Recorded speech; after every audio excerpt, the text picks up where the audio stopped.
এবং খামখেয়ালি করতেছে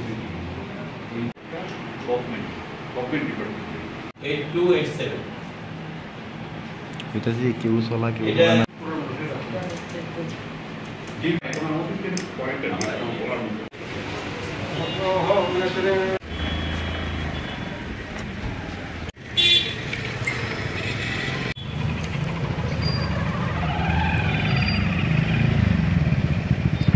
আজকে আমরা সিপিআইএম জয়নগর মেলার মাঠ লোকাল কমিটি এবং রাজনগর লোকাল কমিটির যৌথ উদ্যোগে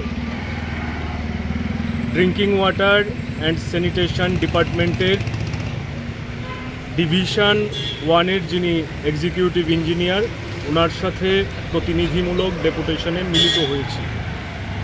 এই ডেপুটেশনের মূল কারণ আমরা লক্ষ্য করছি যে জয়নগর এলাকায় গত বেশ কিছুদিন যাবৎ টাইফয়েড এবং জন্ডিসের মারাত্মক প্রকোপ বৃদ্ধি পেয়েছে। এই ক্ষেত্রে এই ধরনের রোগ ছড়িয়ে পড়ার মূল যে কারণ, স্মার্ট সিটির অপরিকল্পিত কাজের নামে ড্রেন, রাস্তা ইত্যাদি কাটা হচ্ছে। এতে করে জলের যে পাইপ লাইনগুলি আছে এগুলি লিক করে তাতে নোংরা জল ঢুকছে এবং এই জল সাধারণ মানুষের বাড়িঘরে পৌঁছাচ্ছে। সেটা পান করার পর অসুস্থ হয়ে পড়ছেন এবং জয়নগর এলাকায় সার্বিকভাবে জনস্বাস্থ্য ভীষণভাবে ক্ষতিগ্রস্ত হয়েছে।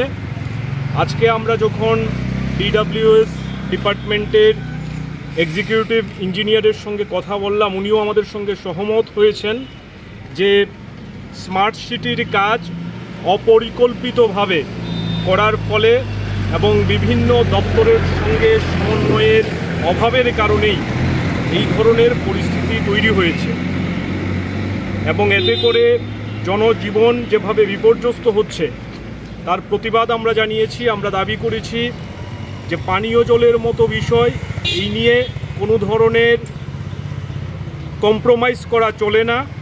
সেই জায়গাতে এটা হয়েছে এবং আমাদের দাবি হচ্ছে, আমাদের পার্টির তরফ থেকে আমরা দাবি করেছি অনতিবিলম্বে শতভাগ পরিশোধিত পানীয় জল সরবরাহ নিশ্চিত করা এবং জয়নগর এলাকায় আজকে যে অবস্থা তাতে এই এলাকার মানুষের স্বাস্থ্য সংক্রান্ত বিষয়ে তাদের রক্ত পরীক্ষা থেকে শুরু করে তাদের সামগ্রিক স্বাস্থ্যের বিষয়টিকে স্বাস্থ্য দপ্তরের নজর দেওয়া উচিত, স্বাস্থ্য শিবির করা উচিত, সচেতনতা তৈরি করার জন্য পরিকল্পিত উদ্যোগ নেওয়া উচিত। সেই দাবি নিয়েও আমাদের পার্টির বৃহত্তর জয়নগর এলাকায় যে দুটি লোকাল কমিটি কাজ করে, জয়নগর মেলার মাঠ এবং Rajnagar local committee chief medical officer west, ওনার নিকটেও কিছুক্ষণ পরে ডেপুটেশনে মিলিত হবে। আমরা আগামী দিনে স্মার্ট সিটির প্রকল্পের সাথে যুক্ত যারা রয়েছেন আধিকারিক, তাদের সঙ্গেও আমরা ডেপুটেশন সংগঠিত করব। সর্বোপরি আমরা উদ্বিগ্ন জয়নগর এলাকার মানুষের স্বাস্থ্য সংক্রান্ত বিষয় নিয়ে এবং এর জন্য সরকারের অপদার্থতা দায়ী, পুর নিগমের অপদার্থতা দায়ী। আমরা এর নিরসন চাই।